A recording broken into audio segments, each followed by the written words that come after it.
Hey everyone, welcome to another prehab moto. Today we're going to talk about the hips or the pelvis. It's another ball and socket joint similar to the shoulder joint.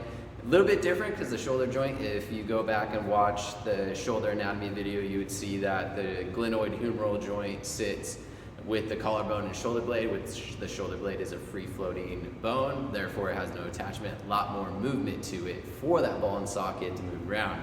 However, for the pelvis or the hips, we have three bones on each side that comprise the pelvis.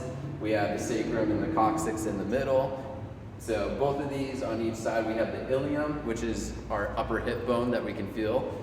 Then we have our ischium, which is actually our sit bone. So if you ever feel somebody sit down and they feel like they got a bony butt, that is your ischium that is pressing on the bottom. And then the innermost bone is your pubis. So there's on each side, there's a left and right to both all three of those bones.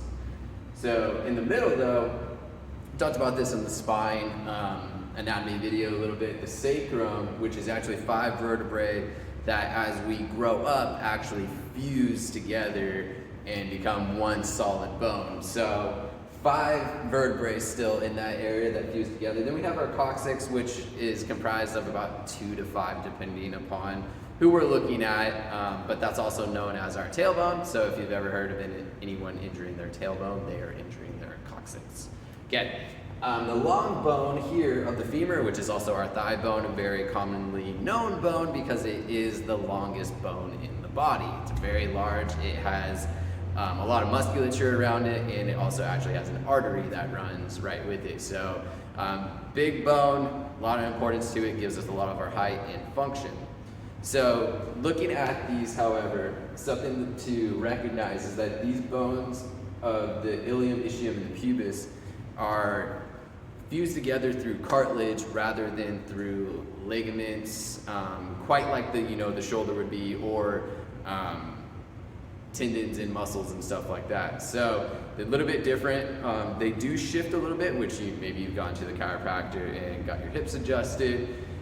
Most of the time it's just releasing air. They don't really move out of whack unless you are a woman going through a pregnancy. Then that's a different story, and that is how hips can open up to allow that to occur, which is pretty special and important. So looking at that, however, we have a plethora of different muscles that surround this whole system here. So over on the other side, we would have the reciprocating bones as well here, and then of course another femur. So a ton of musculature around here. It's also known as our midline of the middle of our body, which separates top from bottom, which means this is any muscle that is going proximally upwards. The muscles are originating from there, and any muscle that is going distally downwards, the muscles are also originating from this area here. So pretty special area of the body. A lot of different motion comes from there. Once again, the femur, ball and socket here, we get flexion, extension, adduction, abduction, internal rotation, external rotation, and circumduction, which is the exact same thing that we get out the shoulder because it is a ball and socket joint. Surrounding these with the muscles here, we have the glute muscles, the glute max, which is the biggest one, the outermost one that makes up most of our rear end. The glute medius, which sits more off the side, the glute minimus, which is a deeper muscle rather than more of those superficial muscles, and then the piriformis, which is a horizontal left to right running muscle. Also, people get associated that muscle with sciatic discomfort, which is our biggest nerve, which is actually about the size of a straw. So it's a very thick nerve that runs off of our spinal cord. Of course, breaks out actually through these areas here and then runs down the leg. So I haven't talked about nerves a ton yet. We'll cover that in further videos, but the sciatic nerve is a common one that most people are familiar with, so I would like to address that on each side and let them know that's where it runs. So the piriformis is on the superficial side of the sciatic nerve and can put pressure on the sciatic nerve and cause a little bit of discomfort if tight or weak. We move to the hamstrings. So the hamstrings, back of the legs, the muscles that help us to flex our knee, but also can actually aid in hip extension, which is also what those glute muscles do in hip extension. So we have the semitendinosus, bicep femoris, semibriminosus, which is another muscle back there. The bicep femoris is two muscles, of course. Then we go on the inside of the legs here. So if we're looking at this model, the muscles be on the inside. We have our adductors, which add our knees together. So they're the muscles that we use to squeeze together. We have a magnus, which is the biggest one, of course, a brevis, which is a shorter one, and the longest, which is the longest one. Latin sometimes tells us exactly what things are. We have the gracilis, which is actually the only muscle that runs medial inside the leg that actually attaches the pubis here down to the knee. Meanwhile, those adductors also run off of the pubis area, ischium area, but actually attach into the femur. So they're more diagonal oblique, while that gracilis is more long and runs vertically.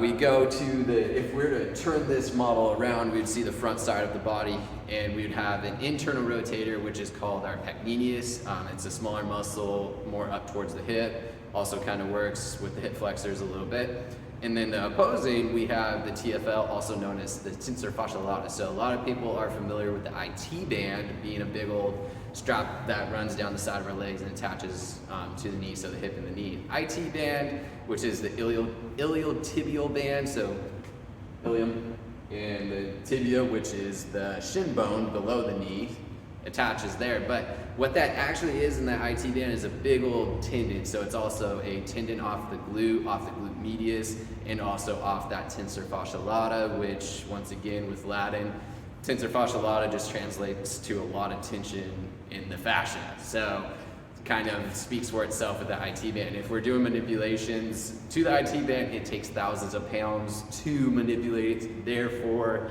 we're not doing much when we really foam roll. It might hurt a little bit, which can give us a perception of it feeling better when it doesn't hurt. So, but there's other ways to loosen up the IT band, like working that tensor fascia lata TFL muscle and also the glute medius muscle.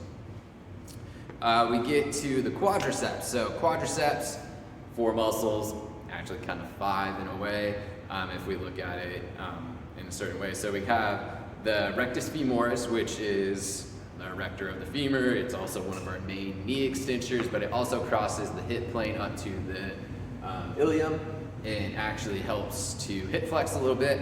Then we have the vastus lateralis, which is the outside of the leg, the vastus intermedius, which is the middle of the leg, and then the vastus medialis, which is the teardrop muscle down towards the knee there. You see a lot of cyclists really popping out there.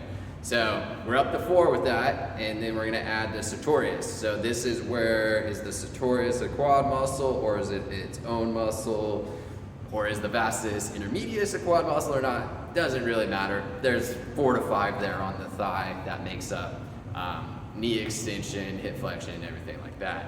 So the sartorius actually runs off the medial inside of the knee and wraps around and actually attaches on top of the ischium. So give or take, really depends on who you're talking to about those muscles, which ones are which. But they are your thigh muscles, and they're very important for knee extension, hip flexion. Of course, if we're to look a little bit deeper into the hips itself, we do have the psoas, major and minor muscle, which run upwards off of here into actually the spine to help with hip flexion on the opposite side of the opposing muscle of the glute muscles, which are hip extension. So we have that psoas major and minor, but we also have the ischium, inner ischium muscle, which is the iliac muscle that runs on the inside, which is also another hip flexor muscle. So making up, running up inside there, we have those hip flexors. A lot of tightness happens in there. Most of the time, like, tightness can be associated with weakness. We do sit a lot, so those muscles can get very tight, of course. So how we help those get looser, we can do some strengthening, some stretching, of course, that will help to alleviate some of the discomfort and also help our posture become more erect so that we're not getting pulled down. The pelvis has this ability to also tilt and shift, which when we speak about the sport of motocross, we need to think about where our pelvis is a lot in our center of gravity. So we can either anteriorly tilt our hips, which is also kind of sticking our butt out, and then we can posterior tilt our hips, which is more of like the tucking our tail underneath. So if we're coming out of a corner, say, we would want to try and have our hips more neutral. For some people that means actually tucking the tail underneath or going posterior. For other people it might mean that they need to interiorly tilt. So it really is a person-to-person basis. So there's not one single way that is right, because we are all individuals and everything can be different. So that basically covers most of the anatomy with the hips and that ball and socket. Like I said, one thing that I didn't touch on real quick is the outer portion of your femur is called your greater trochanter. So that's not really important to know, but it's important to know that that bony part on the outside of your hip is actually where that femoral socket is, right here. So when you feel the top of your hip, that's your ilium, iliac crest. Down here is actually the ball and socket joint. So keep those separated, it's good to know. All right, so we'll get into some exercises and some stretches that can help to improve the hips, open them up, and also will help with posture on and off the bike.